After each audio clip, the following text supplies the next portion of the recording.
Leo Sterling, 22, legacy student, heir to a dynasty.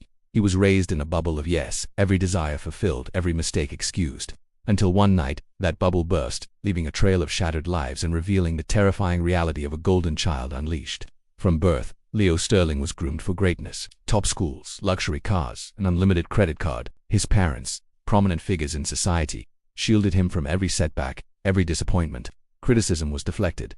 Accountability was a foreign concept. My father always said, "Winners don't make excuses, Leo.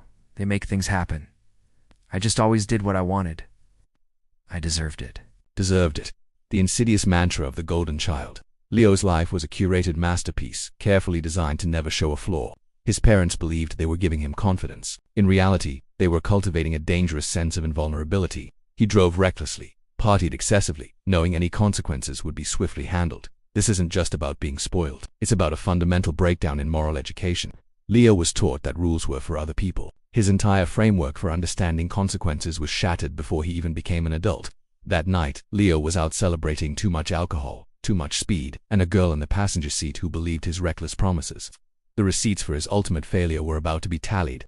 The scene, a winding road, late at night.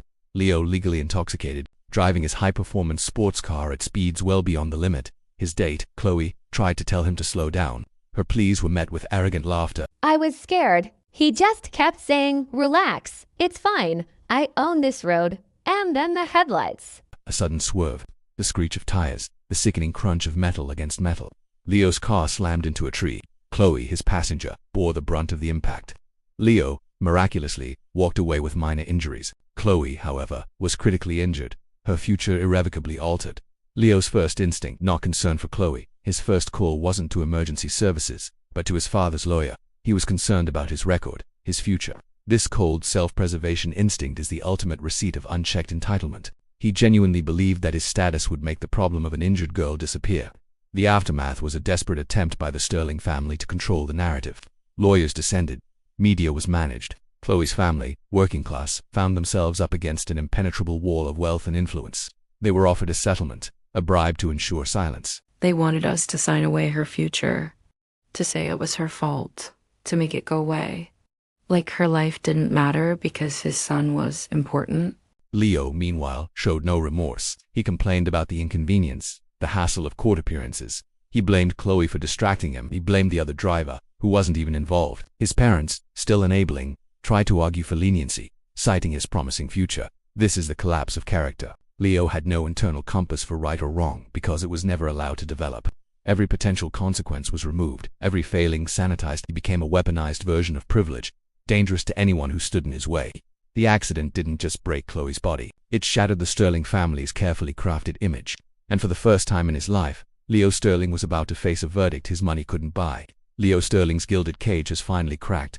His golden child status could not protect him from the undeniable receipts of his recklessness.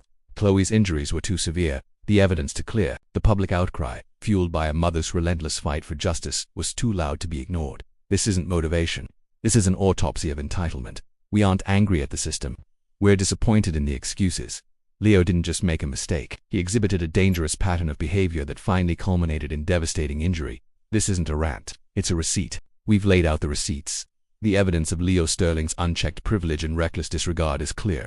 Now, the floor is yours. Is Leo Sterling a product of his environment, deserving of rehabilitation, or a dangerous individual whose parents' enablement created a monster? Tell us in the comments. We're reading every single verdict. Should Leo Sterling be sent to prison, or does wealth and privilege create a separate set of rules? Join the conversation now. The Zone is watching.